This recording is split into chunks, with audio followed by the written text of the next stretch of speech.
Hey guys, SpinoDude here, and today we're going to be taking a look at a brand new Jurassic World toy, so Marvin, bring it out. Thank you, Marvin. So today, guys, we are going to be taking a look at this. It is the Jurassic World Hasbro Dino Hybrid Electronic Velociraptor. And my goodness, was that a mouthful. So before we start the review, I want to send out a big thank you to SGZ Collectibles for sending this out to me. I won the giveaway that was hosted on their social media, so they so kindly sent this over to us to take a look at on our channel. I'll put a link to their eBay store in the description box down below. They have a ton of Jurassic Park and Jurassic World merchandise for sale right now, so make sure you go take a look. Also check them out on Facebook and Instagram so you can get information on when new products are coming in. Also, before we start the review, like I've said in my previous Jurassic Park and Jurassic World videos, I will not be critiquing this model for its scientific accuracy, just because in the Jurassic Park and Jurassic World movies, the dinosaurs are genetically modified to be theme park monsters, so they are not intended to be scientifically accurate. So without further ado, guys, let's start the review by taking a closer look at the packaging. So in the top left corner of the box, you can see the Jurassic World logo there, and in the background you can see some more of the red and blue scaling that we've seen on the other Jurassic World merchandise that we've reviewed on the channel. Here we see a picture displaying the sound effects and chomping action that we'll get into later on. In the top right corner, we see the Jurassic World Tyrannosaurus Rex roaring proudly with some hexagon logos there that's all across the second wave of merchandise. And on the bottom here, you can see an arrow pointing where it says to pull the tail down so you can make the jaws chomp. We'll get into that later on. And down here, as you can see, it's from their Dino Hybrid line. Although this is just a Velociraptor, it's not a hybrid with anything really, so I don't know why they'd call it a Dino Hybrid. And down here on the bottom right, you can see the Hasbro logo, and this does include 2 batteries, which is pretty cool. On the front here, you can see it says growling action when you press the wound on the side. We'll get into that later on as well when we go over the action features. And in the bottom left, you can see here it says Hybrid Velociraptor. On the left side of the box, you can see the Jurassic World logo. On the right of the box, you can see it says Dino Hybrid Velociraptor. And on the bottom of the box, you can see they're advertising for a few more of their products from the second wave of toys. It says also look for the Hybrid Effects Tyrannosaurus Rex, the Hybrid Armor Indominus Rex, and the Hybrid Armor Ankylosaurus. Those all look really freaky. And on the back of the box, you can see the Jurassic World logo on the top left with some blue scaling detail in the background there. That looks really cool. And you can see a picture of the Hybrid Velociraptor there roaring, glowing on the back of the box there. Over here it says chomping jaws and fantasy scene there, and then you can see the logo for the Hybrid Velociraptor there. And over here it shows you how the wound lights up there, and it says image enhanced to show color effect. And on the top here it says Hybrid Velociraptor, Hybrid Dinos Battle for Survival. And right here it says poses require hand support, so I'm guessing the model doesn't stand up on its own, which is really unfortunate. And then on the bottom here you can see it says warning choking hazard, then a Jurassic World authentic Jurassic World logo there, hasbro.com/Jurassic World. You can see the Universal logo and the Hasbro logo there as well. So without further ado, guys, let's go ahead and break open the packaging and take a look at the toy itself. So here's the Hybrid Velociraptor out of the packaging.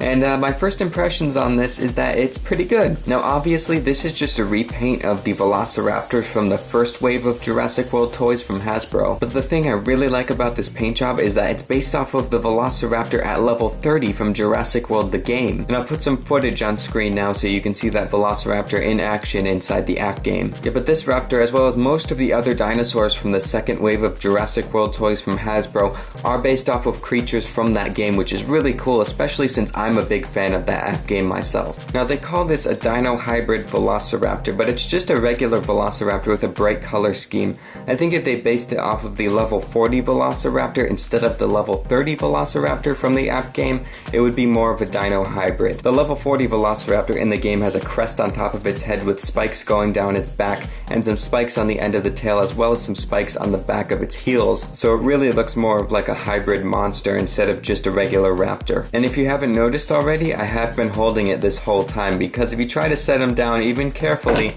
he'll just fall over. The top part is too heavy and the feet are just too small, which is really unfortunate. Even if we flip him around to the other side, it just falls over. I think this curve in the tail was just too much for the sculpt. Now we have seen the whole toy here, but let's go ahead and take a closer look at the detail. So we are going to start up at the head here, and you can see the bright green color. There's really no detail in the head sculpt here. It's just a few bumps and ridges there, which is kind of unfortunate. I really like the eye though. I like the way the light catches it. Unfortunately, there is this seam going down the entire back of the animal where both of the halves were put together in manufacturing, so that's a little bit obvious from the top, but you can't see it from the side. The teeth, unfortunately, were not sculpted and painted at all. It's really just a rigid line of white paint there, which is unfortunate, but it doesn't look terrible. In the interior of the mouth, you can see the tongue has been sculpted and painted, which looks good. The roof of the mouth has been sculpted and painted, but that seam really takes away from the detail there, in my opinion. Another thing that is sort of distracting about the mouth is that it's not all pink inside, it's green all the way in the back there. So moving down the neck, you can see these red stripes, almost reddish brown stripes coming down into the neck area here. You can see some nice wrinkles and folds in the skin there. That's a nice little detail they've put in. And moving into the shoulder area, you can see the bright green color on the top of the arm there. The green color transitions into a tan color, which goes all the way down into the hands. Now the hands themselves look detailed really nicely, but unfortunately they were not painted. Especially the claws. I think it would look a lot better if the claws were painted black. Moving into the body, you can see some more of those reddish stripes on the back there. Those look good. Here you can see the dino damage wound button. That looks decent. Although I think it would have looked better if they put rib cage detail there instead of this bone. I'm not even sure what that bone is supposed to be. So moving into the top of the left leg, I like the way they did the JW logo on this one. It's the same color as the stripes, so it's not too detracting from the toy, but it's still there and it's still obvious. Moving down the leg, you can see some nice toned musculature and detail in the skin. Unfortunately, it seems like the leg gets a bit too small, and then the feet are definitely too small. I think if they at least splayed out the two toes in the sculpt, it would help with the stability as well. The sickle claw on this raptor seems a bit small as well, but at least it is in the sculpt on this one. There was some older Jurassic World toys from the first wave that didn't have the sickle claw at all. So moving up into the tail area, you can see a seam here. That is excusable because this is part of the action feature, which we'll get into later on. You can see some more of the stripes there with the bright shiny emerald green color, and you can see how the tail flicks off to the side there. Flipping over to the other side, you can see some more of the stripe detail with the bright green color. Moving down behind the right leg here, you can see where the sound emits there. I think that's hidden away pretty nicely. Unfortunately though, there are two big screw holes on the side of the toy here, one on the top and one on the bottom, which is kind of distracting from the sculpt. Moving down the right leg, you can see some more nice toned musculature and the bright green color there. The claws and the feet were not painted like the hands, which is unfortunate, but you can see the nice claw detail there and the sickle claw, which looks pretty good. Moving into the right shoulder area, you can see the bright emerald green color there transitioning into the white color. Like I said, the hand detail looks really good, but I think it just could have used a bit of paint, even just the claws painted in black to bring out that detail. Moving up into the neck, this has to be one of the worst spots for a screw hole that I've seen. It really distracts from the paint job and detail on this toy, which is really unfortunate. And finally, we're back up to the other side of the head sculpt that we saw earlier, which looks pretty good. Alright, so you're probably wondering just how big this toy is, so Marvin, bring out the ruler.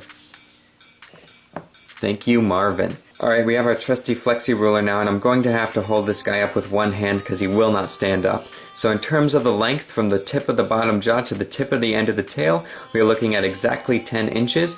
And in terms of the height, the highest point, which is the top of the nose here, we are looking at 6 inches. So you've probably been waiting to see the play features on this toy, and there are two main play features that they've advertised on the packaging like we saw. The first is that you can press this wound on the side of the Velociraptor to make it screech for when your dinosaurs are fighting. So you can also see when we pressed the wound on the side that it lit up, which is a bit odd in my opinion because I've never heard of a wound lighting up bright red. But that feature is definitely aimed towards children because children tend to like lights and sound with their toys. And then you can activate the second action feature by pulling the tail down so the jaws chomp, and it has a bite sound effect as well.